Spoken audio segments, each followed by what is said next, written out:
Hey everyone, welcome back to our channel. Want to shop online using your Sezzle Virtual Card? Here's how to do it in just a few steps. First of all, open the Sezzle app and go to Sezzle Virtual Card to activate it if you haven't already. Next, add your Sezzle Virtual Card to Apple Pay, Google Pay, or Samsung Pay for easy checkout. Now shop at any online store that accepts Visa or digital wallets.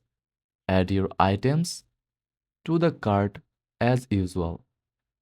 At checkout, choose credit or debit card and enter your Sezzle virtual card details. Select your digital wallet to pay instantly. Confirm your purchase and Sezzle will split your payment into 4 interest-free installments. And that's it. Enjoy your purchases while paying over time with Sezzle. If this guide was helpful, don't forget to like and subscribe for more payment tips. Thanks for watching.